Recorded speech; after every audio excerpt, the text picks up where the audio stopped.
Hello everyone! This is Raisa Sanon, and for today's video, ngayon na magaganap ang house tour natin.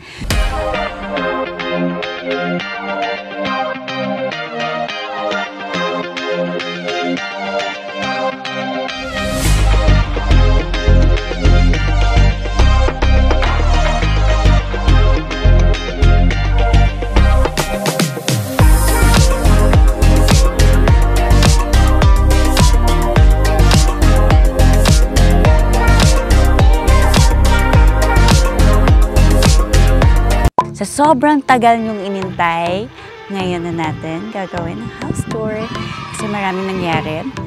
After mahigit 2 years, siguro ginagawa yung bahay. Nagkaroon din ng problem and basta, stress ako. Buti na lang talaga nagpakalbo ko, kundi lagas-lagas na yung buhok ko sa sobrang stress. So maraming naging problem sa finishing and all. So madaming binalikan and then ginawa and then binalikan uli and then ginawa. So eto ngayon, ikukwento ko sa inyo lahat ng naging experience namin dito sa bahay na namin at sa naging contractor namin. So let's go! 3, 2, 1. Here we go!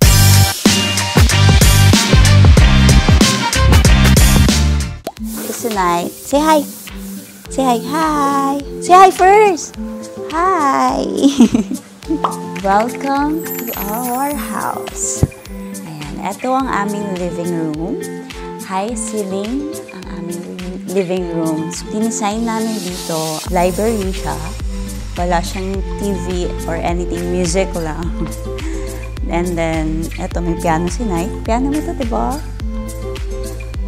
Yan. Nag-aaral siya mag-piano. Ayan, thank you nga pala sa Curtains by Rafaels. Ayan, lalong gumanda yung living room, yung buong bahay pala namin. Sila nag-provide ng curtains.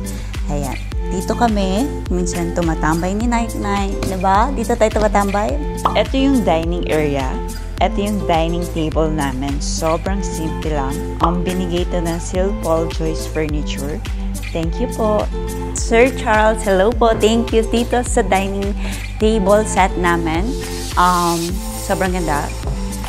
Bagay na bagay po sa aming bahay. And then, this is our kitchen. Ayan, sobrang simple lang. Black and gray. Kondura, thank you Kondura sa aming ref. Dito kami nagluluto. Actually, minsan lang kami dito magluto. Meron kami dirty kitchen sa likod, pero may mga times sa dito kami nagluto. Pero dito ako nagbe-bake. Dito talaga ako nagbe-bake. Diba, Night? Ikaw dito ka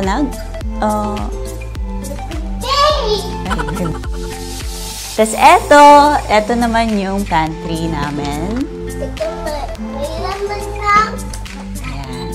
Ayan. May laman na ano? Na pagkain. So, ito yung entertainment namin. Dito madalas tumambay si Night. Medyo hindi pa ganun talaga na de-design yung bahay. Hindi pa ganun ka-kompleto yung mga gamit. Kasi ang hirap kompletohin dahil palabas-pasok kami sa bahay. Dahil may times na yung experience namin lalabas kami ng house. Hindi muna kami dito titira. Mag-check-in muna kami ng hotel dahil gagawin yung bahay, ganyan. Dahil merong nasira or merong nagka-cracks yung walls or something, ganyan. So, medyo stress, pero well, ganun talaga. Ganun ba talaga yun? Hindi ko alam. First time kasi namin, di ba, magkaroon ng bahay at nagpagawa ng house. Doon na tayo sa? No! Masters! Master! So, meron kaming skylight here. Ay, kita mo dyan. So, medyo nakakatakot kapag umuulan. Dahil maririnig mo yung mga kidlat. Nakikita mo yan. Ito yung master namin. So, meron kami ditong balcony. So, meron. Ayan, yan yung view namin dito. Right here. Minsan maganda yung view dyan kapag sunset. Medyo maliwanag lang ngayon. Pag sunset yan, maganda yan. Yan dyan. So, pag swimming si Night, nakikita namin siya dyan sa clubhouse. Yung walk-in closet namin, ayan lang, ganyan lang siya. Kasimple, all black. So, ito po yung walk-in closet. Ayan. So, nandun yung master na bathroom. Ano ba yan? O, ikaw na lang kaya? Ikaw na lang. Ayan, yung master bathroom. So, meron siyang bathtub, shower. Dati meron ditong mga stones. May mga bato-bato yan dati. Tinanggal ko. Hirap. Ang hirap linisan That time, may buhok pa ako. So, naglalagas kasi yung hair ko. So, ang hirap linisin. As in, talagang ni-isa-isa ko yung bato dahil nandun lahat yung buhok. So, tinanggal ko na. Idea ko naman yun. Idea ko din tong bathtub, pero ang naliligo siya. Siya yung gumagamit.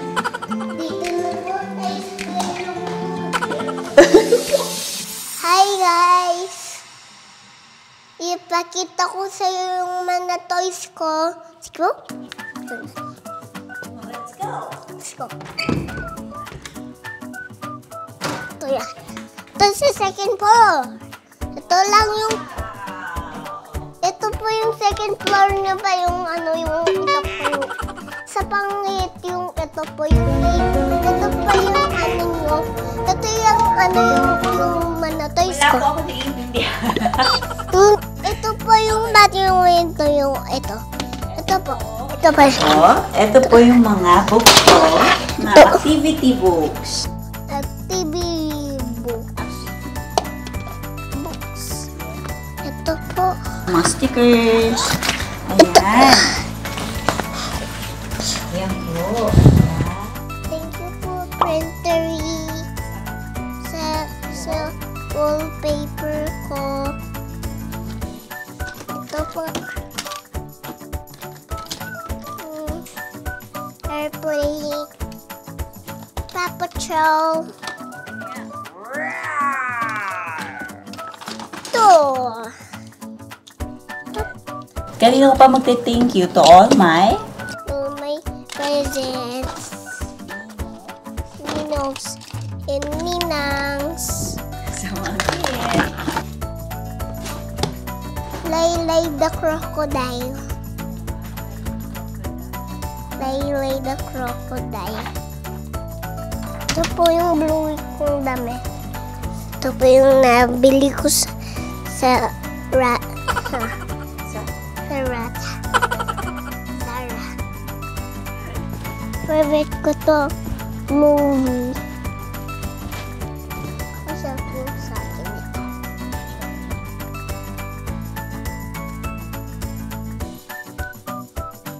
May laman na toys dito sa bedroom ko po. Pwede naman po i-play dito yung mga toys pag may sugat sa tuhod. Bakit lightning? Kasi po, Lahat ng lightning gusto ko story yun. gusto mong story yun, lahat ng cards. Cars. Ito po ikaw. You say thank you to printer again. Kasi personalized to. Customized to, di ba? Tapos, anong favorite book mo na binabasa pag matutulog ikaw? Alam ko na.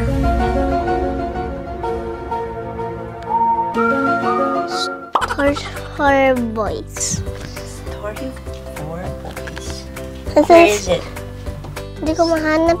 Ito yung My Sweet Hearts Are Witches. Choose a color verse. Mumu yun eh. Ito pa meron kaming ganito. Ambulance, motor, airplane, ambulance, ice cream truck, Ha? Sino katabi mong matulog? Ikaw lang mag-isa?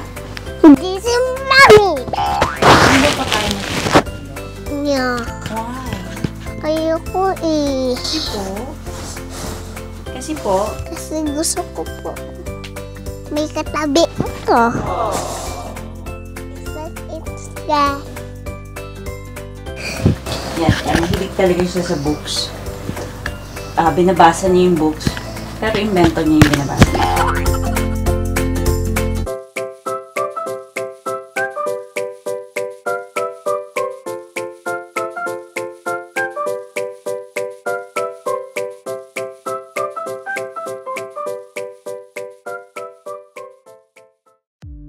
So, ngayon naman, this is the guest room. May tao, so hindi natin pwedeng istorbohin.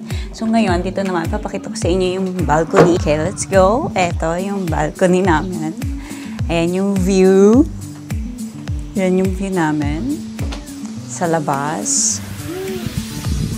Yalla! So, eto. That's it. Oh, lakas ng hangin. Tapos, eto naman ngayon yung backyard namin. So, medyo may a little garden. Ayan. Eto. Dito naman yung likod ng entertainment. Ayan. Meron kami dito ang dining. Ito yung bahay-bahayan ni Nay. Ito naman sa labas. Merong outdoor dining set na galing din sa Sil Paul Joyce Furniture. And then, eto. Dito kami nagbo-barbecue. Ayan, dyan. So, yeah, every Sunday dyan, nag-barbecue kami. Dito kami nag-spend ng time. Or with friends. Ayan, dito kami nag-stay, tumatambay. So, chill lang. Medyo sobrang ganda kasi ng lugar dito. Tahimik. At talagang nakaka-relax.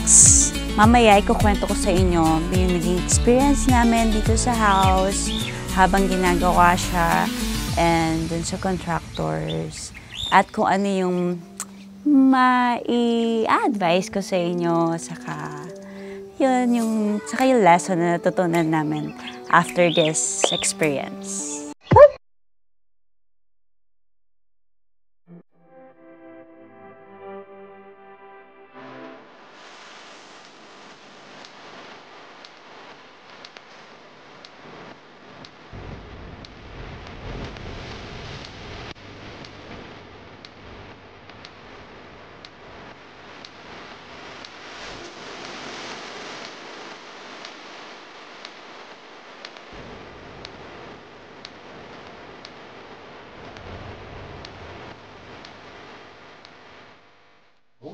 Okay, so yon yung bahay namin, nailibot namin kayo. So, ang naging experience namin kasi sa aming bahay, so lumipat kami ng Feb, and then ang madaming naging problem na ginawa, binalikan ng contractor, and then ang dami kasi nag-cracks na mga walls, tapos meron ding sa stairs, nag-crack yung wood, tapos yung main door din, nag-crack. So medyo, madaming naging problema talaga. Period. Yun. Tapos, nag-experience din namin na tumira sa hotel 1 month. Pabalik-balik kami ng hotel, palipat-lipat kami ng hotel. Talagang on and off kami, pasok, labas kami dito sa bahay, tapos pasok, labas din kami sa hotel. Yun yung nag-experience namin, kaya natagalan kami na i-house tour to. Kasi dapat yun yung first episode ko, yung house tour, kaya lang yun nga, na sobrang na-delay dahil nga dun sa problema na yun. So hanggang ngayon, may mga kailangan pang ayusin, hindi pa rin naayos. Pero in fairness naman sa contractor, hindi naman sila yung parang hindi na kami pinapansin, ganyan, na pupunta naman sila dito para ayusin, ganyan. So, bibigay ko naman sa kanila yon. Kung titingnan nyo yung house, kunwari sa malayo, ayan, maganda naman talaga siya. Yung design, yung kulay, everything, maganda naman po. Pero once na tinignan nyo closely, yung detail ng house, yung finishing ng house, medyo hindi po ganun kapulido. Hindi siya or dahil sobrang OC lang po ako, na gusto ko talaga perfect. Siyempre, gusto mo talaga, 'di ba? Unang house mo, unang investment mo sa sa bahay, gusto mo talaga perfect lahat, 'di ba? Kasi pinaggastusan mo 'yan, nilabasan mo 'yan ng pera eh. So gusto mo yung worth it yung pinaglabasan mo ng pera. And I think it's valid naman siguro na ganun yung nararamdaman mo, 'di ba? So yun lang naman. Pero yun nga, yung takeaway ko for this experience, parang mas maganda kung nakikita nyo closely, personally, yung projects nila, para nakikita nyo talaga yung mga details ng works nila. Kasi, syempre, gagastos na lang din tayo. Syempre, doon na tayo sa sigurado tayo, di ba? Yan lang. Yun lang siguro yung naging mali namin na hindi kami naging mapanuri doon sa pagpili ng contractor. Pero, that time din kasi, it's pandemic. So, medyo mahirap na maging mapanuri dahil masyadong mahigpit. Yun, sana nakatulong din ako. Yun po, yun lang yung takeaway ko. Sana nakatulong naman po sa inyo once na nagpagawa na rin po kayo ng bahay. Kasi para sa amin, syempre ito yung first house namin as a family. So, syempre importante po to sa amin. Kaya po gano'n. So, medyo hindi kami gano'n ka-happy dun sa naging outcome nung pinaka-finishing ng bahay. Pangit mapakinggan, pero parang hindi siya new house kung i-describe mo siya kasi hindi siya malinis. Kumbaga yung pinaggawaan nila, andun yung mga mancha, nandun yung mga lagpas-lagpas, yung mga ganon. So parang mukha siyang renovate na house, hindi na siya new house. Parang ganun yung feel. Yun, sana nakatulong kami sa naging experience namin para kapag kayo naman po yung nagpagawa, at least alam niyo na po yung first step, maging mapanuri sa pagkuha po ng contractor. Okay? Thank you everyone sa mapanood po ng aking vlog today sa house tour. At sana po nakatulong kami sa inyo at see you po sa next vlog. At don't forget to subscribe and click the notification bell at para lagi po kayong updated sa susunod na. Thank you! Magbe-bake tayo ngayon. Hello, sobrang perfect nito lalo na sa mga family na gusto mag-bonding. So, ayan na siya. So, ilalagay natin. Pwede ko pa kunin yung cling wrap doon.